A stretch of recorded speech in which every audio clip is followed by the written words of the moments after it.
Bonjour tout le monde et bienvenue à cette première capsule du cours de mécanique 203 NYK, une capsule qui va porter sur un sujet de révision, les vecteurs. Alors pour définir un vecteur, on doit donner deux informations différentes. On doit donner son module et aussi son orientation.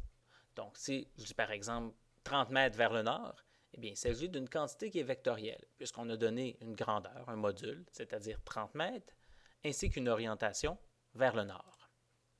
Pour représenter un vecteur en notation polaire, eh bien, on le définit séparément, donnant son orientation et son module. Donc, on voit ici un vecteur A, et sur le schéma est représenté son module A, ainsi que l'orientation vers laquelle est dirigé ce vecteur.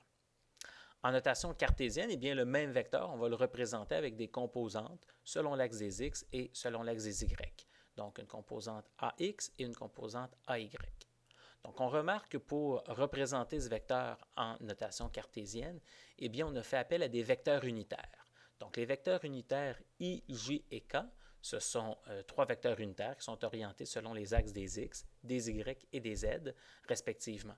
Donc, ça nous permet ici, comme on le voit, de représenter un vecteur jusqu'à 3 dimensions. Il est bien sûr possible de passer de la notation cartésienne à la notation polaire et inversement, donc à partir des relations que vous voyez ici.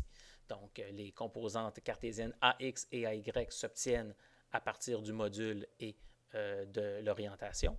Et à partir de ces composantes cartésiennes, bien, on peut retrouver aussi le module et l'orientation.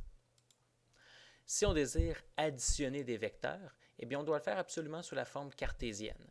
Alors, ce que l'on va faire, tout simplement, c'est qu'on va additionner séparément les composantes en x et en y de nos vecteurs.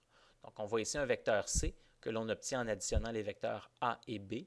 Eh bien, on a additionné séparément les composantes en x, puis après, on additionne les composantes en y de nos deux vecteurs. Eh bien, ça nous donne le vecteur c.